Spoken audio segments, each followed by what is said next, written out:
Oi, meu nome é Juliana, uma mulher branca de quase 20 anos, estudante do 4º período de licenciatura em Química nesta ilustre instituição de ensino, o IFRO. O nome do projeto é Aplicação da Lei 10.639 de 2003 no ensino da bioquímica, que trata da lei que em 2003 incluiu o ensino de História da África e da cultura afro-brasileira nos currículos da escola básica. Informação sobre mim: quando a lei foi publicada, eu tinha 1 ano e até o início desse projeto eu nunca tinha ouvido falar dela no meu ensino básico. Tema desse episódio: conceitos iniciais relacionados ao racismo e interseccionalidade entre gênero, classe e raça. Esse episódio acompanha material visual que pode ser observado a seguir. Começaremos com o preconceito. Existem 2 tipos de preconceito, o clássico e o novo, porque não basta ter o original, tem que ser atualizado. O preconceito clássico é caracterizado pela expressão de atitudes e comportamentos hostis em relação a um grupo-alvo, ou seja, não vou com a sua cara e eu falo e demonstro isso diretamente para você.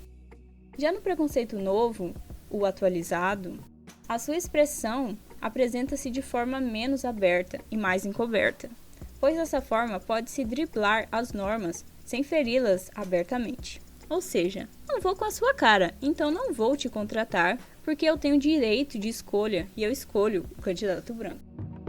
Mas beleza, estamos aqui falando sobre os conceitos, mas o que é ser negro no Brasil? É a mesma coisa em outros países? De acordo com o IBGE, negro é a pessoa que se autodeclara preta ou parda, pois a população negra é o somatório de pretos e pardos.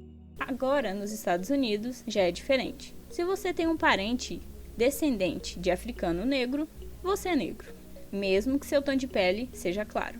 Interessante essa diferença, né? Agora um conceito polêmico, o conceito de raça. Lembram do episódio anterior sobre a não neutralidade da ciência? Então, essa bonita está metida no meio da justificativa do que foram e são as raças humanas, entre muitas aspas. Sabe o Charles Darwin, aquele da biologia, da origem das espécies? Então, ele era racista. Ele defendeu que a raça humana poderia ser melhorada evitando-se os cruzamentos indesejáveis. Ele fez uma clara divisão de membros superiores e inferiores. Os superiores eram sadios, inteligentes e ricos. E, olha que surpresa, brancos. E os inferiores, vocês já podem imaginar: malnutridos, doentes, pobres e pretos ou de outras tonalidades de pele.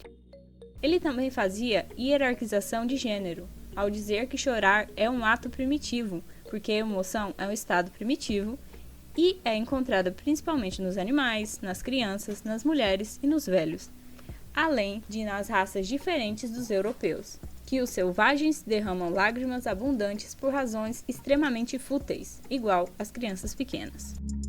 Quem sabia fazer uso da razão até seu ápice era o homem branco europeu. A expressão "o homem não chora" pode ter um histórico vindo daí. Ainda sobre a ciência e a raça, temos o estudo do crânio, que foi chamado de frenologia. Um médico norte-americano, Samuel George Morton, criou a teoria de que a superioridade racial é verídica pelo estudo dos crânios. Segundo ele, os crânios de estrutura mais complexa e avançada seriam o dos caucasianos, que são os brancos europeus, mais inteligentes e com maior capacidade de raciocínio.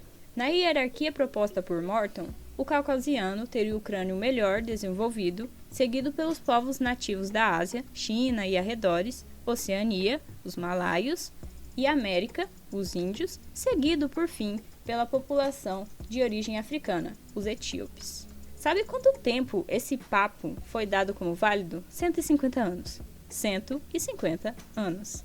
Caindo por terra em 1980, 40 anos atrás. Isso é muito recente em termos de história, para se desconstruir na cabeça das pessoas. Ah, Ju, mas o Darwin foi um cara legal, e seus defensores dizem que ele se posicionou em defesa das raças não europeias e coisa e tal. Então, infelizmente, ele via as raças não europeias como fracas e incapazes e que, por isso, precisavam que os brancos os protegessem, porque a ciência e sua teoria dos crânios dizia que, do ponto de vista biológico, eles eram mesmo fracos e incapazes, e precisavam de proteção. Depois dessa discussão, chegamos à conclusão de que raça, para a biologia, é uma forma de classificação das espécies dos seres vivos, sendo melhor aplicada aos animais, tipo raça de cachorro ou cavalo.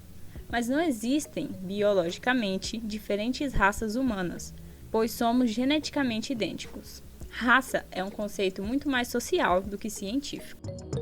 Ok, mas se raça é um termo errôneo, o que são as diferenças físicas entre os povos do mundo? Essas são as diferenças de etnia, que contemplam a cor da pele, fatores culturais, localização geográfica, religião, língua e tradição de determinado grupo. No Brasil, temos 5 grupos étnicos principais, de acordo com o IBGE: os brancos, pardos, pretos, amarelos e indígenas. Vamos de mais conceito? Agora com o estereótipo. Os estereótipos são características atribuídas às pessoas baseadas no fato delas fazerem parte de um grupo ou de uma categoria social. Nada mais é do que a generalização e atribuição de valor igualmente negativo a determinadas características de um grupo, reduzindo-o assim a tais características atribuídas, delimitando caminhos apropriados para cada grupo, e assim toda a sociedade se mobiliza para manter cada indivíduo no seu devido lugar, pois a estereotipagem reduz, essencializa, naturaliza e fixa a diferença. Como se formam esses estereótipos na nossa cabeça?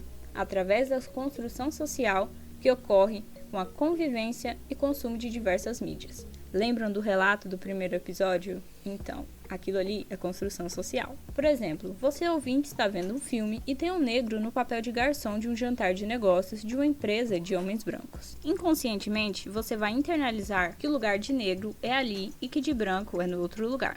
Por isso, a representação de personificações é tão importante. Por isso que a novela, o filme, série, anime, podcast, etc., tem que ter pessoas com diferentes vivências, para que as consumidoras possam se enxergar em locais diferentes dos menos privilegiados.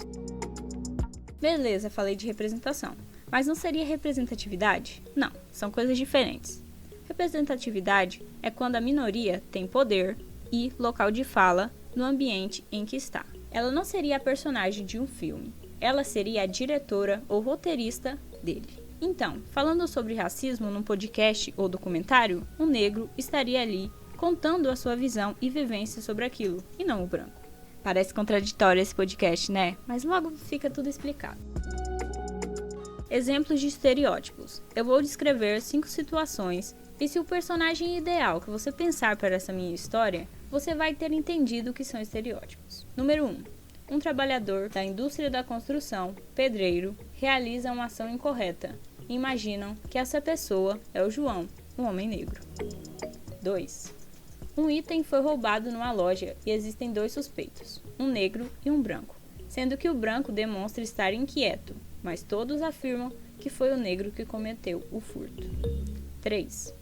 Um casal briga em casa e os vizinhos escutam um grito e imaginam que foi a mulher que pode ter sofrido violência doméstica.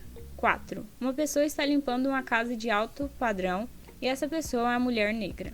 2 pessoas estão em entrevista de emprego e o entrevistador pergunta se a pessoa tem filhos e com quem os deixaria caso conseguisse a vaga na empresa. Essa pessoa é uma mulher. Agora vamos dar uns tapas de luz e questionamentos a esses estereótipos. Questionamento é o primeiro. Por que será que o homem negro foi pensado como cometedor do erro? E o homem branco? E as mulheres da indústria da construção? Não poderia ser outra pessoa? 2. Mesmo o branco estando inquieto por provavelmente ter cometido o furto, por que culpar o negro que só estava passando por ali? Brancos não cometem erros? 3. Claro, porque só a mulher apanha e não pode bater no companheiro, né? Os outros 2 pontos vão estar descritos no material visual e ficam como atividade complementar para vocês ouvintes darem a eles tapas de luz e questionamento. Chegamos enfim no ponto alto dos nossos conceitos. Vamos falar de racismo. O racismo parte do pressuposto de superioridade ou inferioridade das raças, partindo da crença de que determinados grupos da sociedade possuem defeitos que dizem respeito à intelectualidade ou mesmo características físicas sendo denominados como os inferiores. Existem 3 formas de manifestação do racismo na sociedade: racismo individual, institucional e cultural. Individual.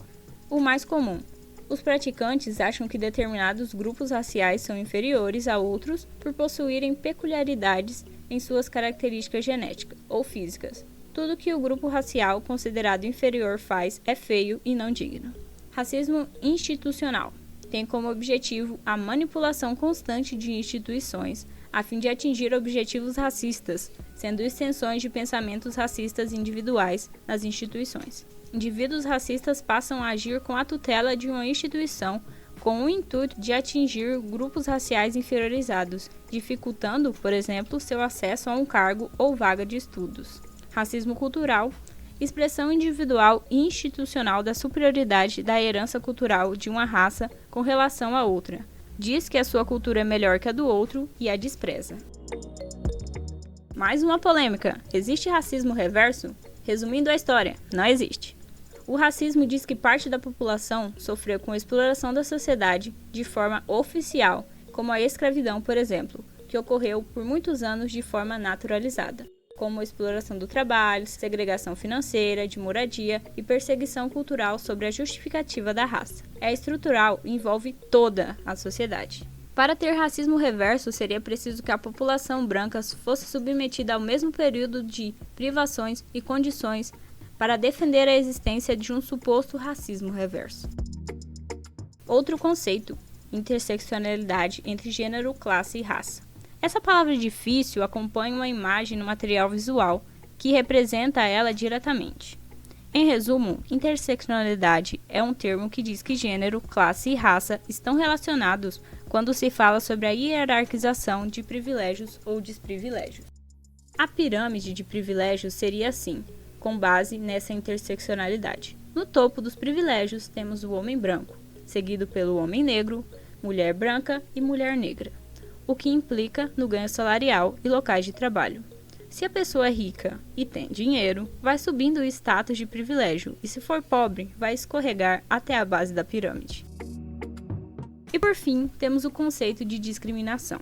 A discriminação pode ser entendida como ação de exclusão, restrição ou proibição que impede o tratamento ou acesso igualitário a diversas oportunidades em função da cor da pele.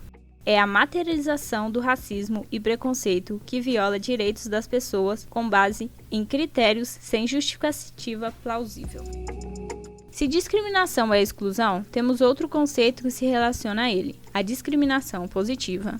Sabe quando você está fazendo a inscrição para entrar no IFRO e tem a pergunta se você quer entrar por cotas? Então, é discriminação, mas é de forma positiva, para integrar mais alunos de diversas cores e vivências ao ensino público e de qualidade.